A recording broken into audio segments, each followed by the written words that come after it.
Hey, welcome to Owlbear Odysseys. I'm JT. Below me That's Marshall. is Marshall. Is Marshall. And then, Which direction am I in, JT? I don't know, I'm not seeing your screen. I am also below you, but I'm to one side. The other one here, To the left. I am Shane. I am the other one. He doesn't know where I am in relation to his video. not looking at Shane's screen. We're the Owlbears. This is our channel, Owlbear Odysseys. And today, we're going to be breaking the mold a little bit. This is a new type of video where the three of us, we've each been playing D&D for, at this point, about 6 years. I think there's a little variation, but all of us have been in the game and very involved in the game for about half a decade, and we've all played a lot of characters in that time. So what we're doing today is we're each going to take a moment to talk about one of our favorite characters that we've played. And so I'm going to let Marshall actually kick us off. What we're going to do is we're going to go in a bit of a round robin where we're all going to introduce our character, and then we're going to talk about the campaign that they were in, why we enjoyed playing that character, and then we're just going to tell some fun stories. So we're going to start with Marshall. Introduce us to one of your favorite characters that you've played. So, I didn't get to play this character very long. He was a lot of fun. His name was Sendo Huashin. He was an armor artificer. I played him for about 2 sessions, maybe 3. But I really liked his character. He was a lot of fun. He was a different race, not a part of the official races. He was a kitsune, because kitsunes are dope. But yeah, that's Sendo. My favorite character is a little precious goblin boy named Gub Greenhide. We're going to come back to his name later. It's actually important. But Gub was a champion fighter goblin. The whole impetus in my mind for creating him was I really want to play a goblin who dual wields massive weapons. And so I believe he ended up dual wielding a longsword and a battle axe. I don't remember exactly what his weapons were. And, obviously he had to take some feats to get there, but he was this just like tiny stature goblin boy dual wielding these huge weapons that were bigger than him. I have also only ever played Gub in 2 sessions, but I played him in 1 session of a game that ended up being canceled after that session. He was supposed to be recurring, and then I played him in a one-shot. But Gub is a character that I've spent a lot of time thinking about over the years. He's one that I really enjoy, and I've just never gotten the chance to fully flesh out. What about you, Shane? Well, my character that I've chosen, the short version is Necromancer Granny. She was a tiefling. She was my 3rd recurring character that I created at a point where I didn't know the game all that well, and I didn't know that there was a necromancy subclass of wizard. So I played her as the first thing that popped up when I googled 5e necromancer, which was a homebrew class, which was basically like the sorcerer version of the wizard necromancy subclass, which ended up being pretty fun for me. But her name was Callista. She woke up well before everyone else in the party and would bake goods for them, and it was a lot of fun to play her. Unlike these two, I did actually play her for a good few sessions, and it was a lot of fun. I was in that campaign, and Callista was super fun. So yeah, we got, what'd you say yours was named, Marshall? Shino? Sendo Huashin. Okay, so Sindo, is that first name, last name, or is that all one name? That's first name, last name. Sendo Okay. Washing Machine. So we got Sindo, Gub, and Callista. Marshall, tell us a little bit more about Sindo. Give us the backstory. So, Sendo, he was a part of a wealthy family. He did not like being a part of a wealthy family at all. His parents were... okay, I realize this as I'm now thinking about it. If anyone's ever seen Spy Family, it is kind of like that a little bit. But his dad was a gang boss, and his mom was basically a governor in the city. And I had connections to both of those because my parents spoiled me, and Sendo hated that. He did not want to be a part of that. He knew that his organizations that his parents were a part of, that they were trying to fix, they just were still obnoxious. He did not like both sides because they were just bad. The gangs causing problems in the city and the corrupt government. Both of his parents were trying to fix it, but they were doing it in the way by joining those things. Sendo wanted to just destroy them and kind of help the people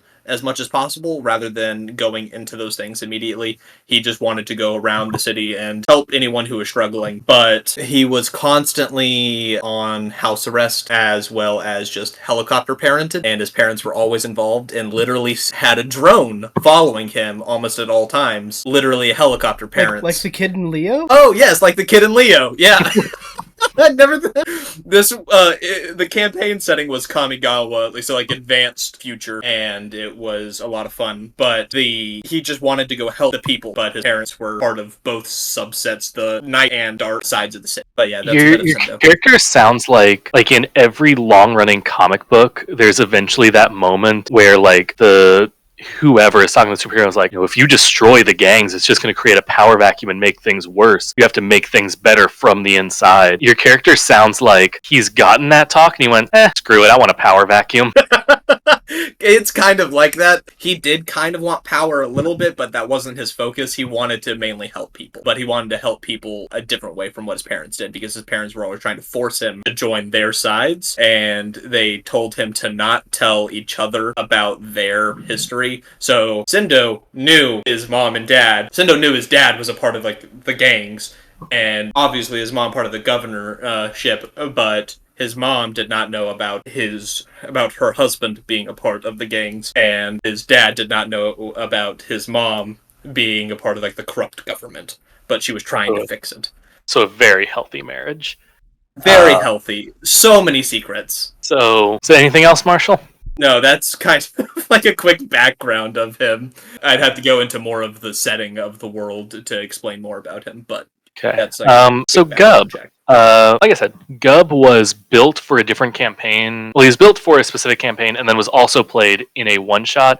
And I've kind of just built him at this point to a character that I can just break out whenever I just want to have fun. His main backstory is he grew up in typical goblin society, a very like savage form of goblin society. He grew up in, if you've ever seen Star Trek, like any of the races that they go to as an example of what the universe is like without the Federation. Just like this super savage, barbarian, not at all what any culture on Earth was ever really like society. And then one day he encountered a knight who had been wounded in an accident and was dying, but showed Gub kindness in a way that no one else ever really had. And so Gub decided to sit with this knight and learn all about like what made him different and what made him so kind. And eventually Gub decided that he wanted to become a hero like the knight was, but didn't really understand what that means. And so he has like a moral code, like he is going to protect people who are in need. He is going to, oppose those who abuse their power. But he doesn't really know how to do that. And so to him, protecting people in need just means killing the people that are hurting them. Or like opposing power is breaking into the president's office with a hammer. Like he has a great end goal, but he has no idea how to get there. So it was very fun to balance him having these very lofty ideals with, why can't we just kill him? His attitude towards things. And he wasn't designed to be a murder hobo as much as just like he came from a culture where murder was more common and just like, if there's a problem, why shouldn't we? But he was also trying to, he was at one point had been confronted about murder and was trying to dial it back. It's kind of a goofy, like one note idea now that I've talked about it, but he's just someone that I've really latched onto and enjoy. And also the visual of a goblin holding two weapons bigger than him is really fun. With that, Sendo would love Gub. Sendo would be best friends with Gub. Oh no. So we would be a very murder hobo party. I would kind of be like, don't murder things as much, but be very appreciative of someone being so strong and murder hobo-y for Sendo. Gub was just very direct. He doesn't understand politics. If he has a goal, what's the easiest way to accomplish that? But that's the basics of what you need to know about him. Shane, tell us a little bit more about Callista.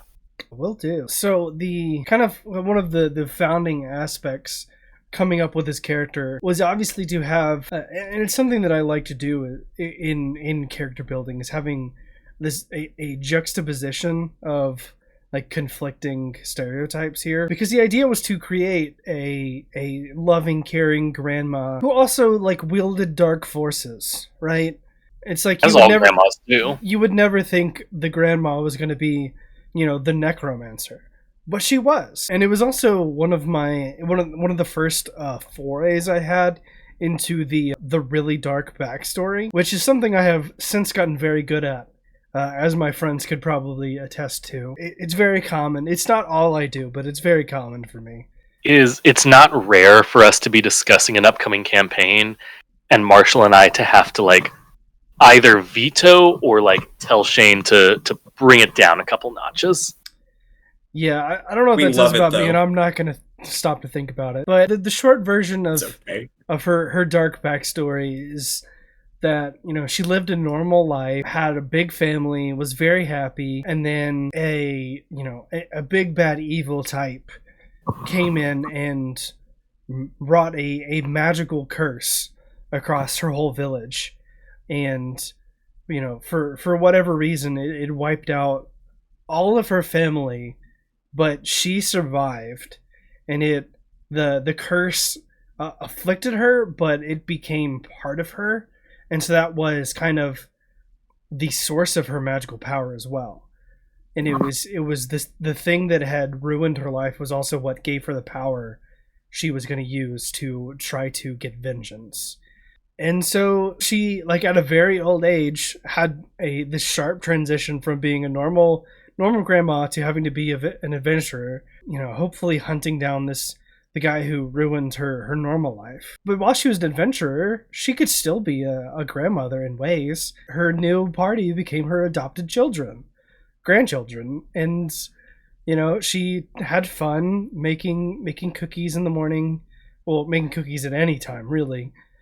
You know, and just kind of taking care of her boys and girl. Was John Michael a girl in that one? John Michael was a girl. Okay, her girls, her boys and girl. I was curious if she cured sprained ankles or broken arms or anything like that by killing someone and then resurrecting them.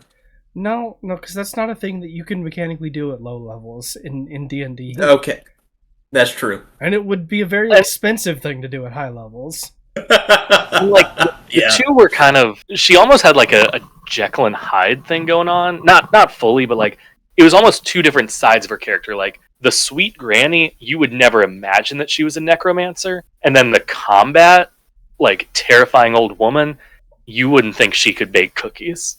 That was the original intention, and I did kind of get away from it, kind of as like the party developed and as we, you know, got closer. It was less of like the inner rage that came out in battle, but at the very beginning, that was definitely what I was going for. Was that she was this sweet old grandma, and then when she had to fight something, she was like unrecognizable for what she was before. But she was great, and any one of us would have killed for her. So D&D is by nature a narrative game. It's about stories, and so we want to close by telling some stories about our characters. So Marshall, start us off. Tell us a story about Sindo Werewolf. Sindo Quajin. What I said. So it's a very common joke for both of them to always just make fun of my characters' names now. It just always happens. And it was just because of one of Shane's characters, and now it happens to all of my characters. But, so, Sindo was in, like, his setting was Kamigawa, so Future World. If anyone plays Magic the Gathering, it is a part of D&D verse as well, but in the future where fantasy meets tech and in like more Japanese setting. And Sindo was involved with the dark side of the city and the light side of the city. But one of his main connections was an old school security guard where he went to high school. And he was an enemy, but he is technically an ally at the same time. His name was Ball Plart, because, you know, the fun part of the naming. And yes, he did drive around on a Segway. It was a flying Segway. It was wonderful. Ball Plart was a great person, but Sindo messed with him a lot in high school. This was a part of the backstory. He left the school because he finally got his dream job of being a detective and became a detective. And Sindo always interacted with him. And a mall detective? No. he was a normal detective. I'm acting upset. That's the exact type of character I would make. Ball Plart was a blast. He was always trying to catch Sindo. One of the combats that we got into, Ball Plart came to it, and he basically came flying in on his little Segway, and he stumbled, and his Segway lost control, and it came in and just smacked the big bad that we were fighting at that moment and knocked them out because Sento threw a shot grenade at Ballplart's flying Segway, and it caused a small malfunction. And our dungeon master had to roll, and it just went tumbling, and it just obliterated the boss. And then we were able to capture him, and Ballplart was knocked out for a bit, and then I proceeded to drew a bunch of doodles on his face and live streamed that, and he had to get out of a locked room, and he struggled for a while for a detective, and it was hilarious. But that was a fun night with Sendo Huajin, and it was also only basically a 2-person campaign. There was only me and one other person. It was a lot of fun, but Ballplart was a really fun enemy/ally. Yeah, I like Senator Washington more now that I've heard about Ballplart. Ballplart. Yeah. I might have to make Ballplart a character of mine in the future. Who knows? Speaking of live streaming, y'all should check out Heartwood Heist, the campaign that we're running every first, third, and fifth Saturday at 7 p.m. Central Time. But yeah, that was a fun story. And again, I comedically overreacted, but Ballplart is absolutely a character that I would play. But Gub is a character that I did play. And there's a fun story with him too. So I said that the name was important. In the one shot that we played, which was a bachelor party for one of our friends who was getting married, we actually ended up playing it the wedding day. And it was all of us just sitting in the ready room for the groomsmen. And so we were playing the game. There were a lot of interruptions. So it wasn't super smooth, but it was really fun. And in the session, we ended up being transported to the fairy realm. And there is essentially a greeter there who begins, "Hi, welcome to Fairy. May I have your names?"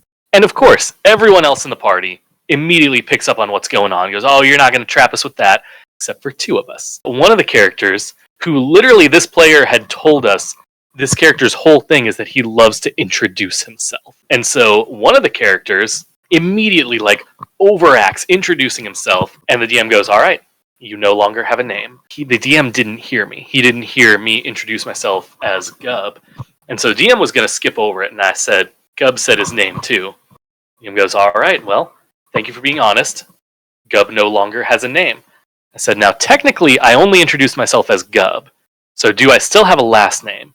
The DM goes, "Yes, your name is now Greenhide." And then the NBC starts messing with us and, is not being super helpful. And eventually, I just, in-game, put my hand on the NPC's shoulder, and I go, "Will you help us if I give you my last name?" And the DM obviously loves this, ends up making the deal, and the DM goes, "All right, you no longer have a name, and you have never had a name. You have been nameless your entire life." And I just immediately just go, "Heroes don't need names."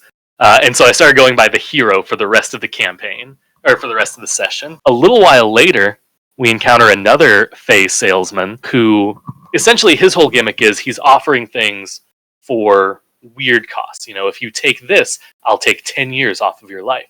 If you take this, I'll take away your memories of your mother and father. And he offered me the use of a cantrip for the ability to see the color green. And of course, the DM assumed that I wouldn't go with this because it was a single-use cantrip. And instead, there's just not really tense, but just this brief silence before I respond with, "What'll you give me if I go colorblind?" And the room erupts into laughter. No one saw it coming. The DM just sits there and thinks for a second, and he goes, "I will give you a 3rd level spell slot that replenishes at the beginning of every day, after every long rest." And so the hero, now fully colorblind, also has access to Searing Smite. While sticking to the character that I had built, Gub, or the hero, became such a different character by the end. And I even toyed around with the idea of if I ever play him again, he no longer has a name. He has to go by the hero. Feels a little pretentious, so I might not do it. He might end up just being Greenhide. But the interactions between this very practical goblin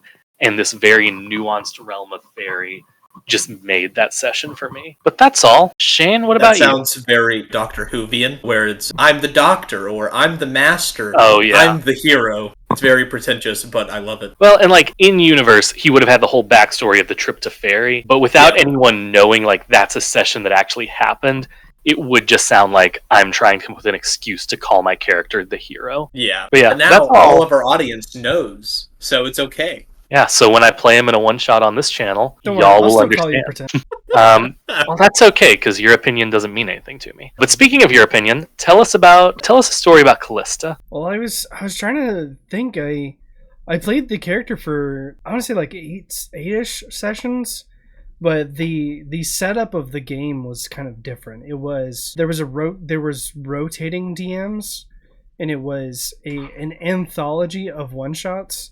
So it was like loosely connected, kind of just like the basic setup was that, you're in a magical D&D world, and you're like an adventuring party that gets hired out to do things. But each adventure was kind of like self-contained. And the things that stick out to me when I think back about Callista aren't any like big like character moments or like particularly funny, storylines. It's a bunch of the little things that I got to do. Like, as a necromancer, she would always have at least one skeleton as a butler. And so she would just have him go, like, wake people up. And I very clearly remember that I named him Reginald. And I would just... that now, too. She would just have Reginald go do things for her. And he had a little suit and tie, and it was just her butler. But the closest thing I can think of to, like, a full like story arc kind of thing was the character we kind of alluded to earlier that one of our friends played was a monk girl who was mute and kind of shy, which I can't fully like suggest you do in a D&D game, because not being able to talk does just make things difficult, but it worked out mostly fun in that game, I'll say. And it was just, we didn't coordinate, but it was very sweet that the way it worked out, that I had this character so willing to take care of the other people in her party, and another player had this character that so needed a home and was alone and needed to be loved. And it was like Callista adopted all of her party members, right? But the girl was especially dear to her heart. So that's always been a very fun thing to look back on. The other fun thing was that the thing I take great pride in was that the other players in the game enjoyed my character so much that they, not me, they decided to name our party Granny's Boys. That's a mark of pride I carry with me. Yeah, that was a good one. I mean, like Shane said, there was a lot of little stuff about Callista. She just like every morning, like every time a session started, it would be, all right, well, Callista wakes up early and bakes cookies. She also went to a book club. I remember that. That was fun. That's amazing. And of course did some grave robbing because she was a necromancer.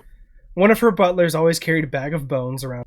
Yeah, she was normal a blast. Things. But yeah, those are some fun characters that we've played. And, we've definitely got enough of a backlog of characters to do a video like this again if you enjoyed it. Or, topic that we were discussing before, maybe talking about characters that we haven't gotten to play yet, but really want to. If either of those interest you, let us know. But that's all we've got for today. Yeah, y'all got any closing comments?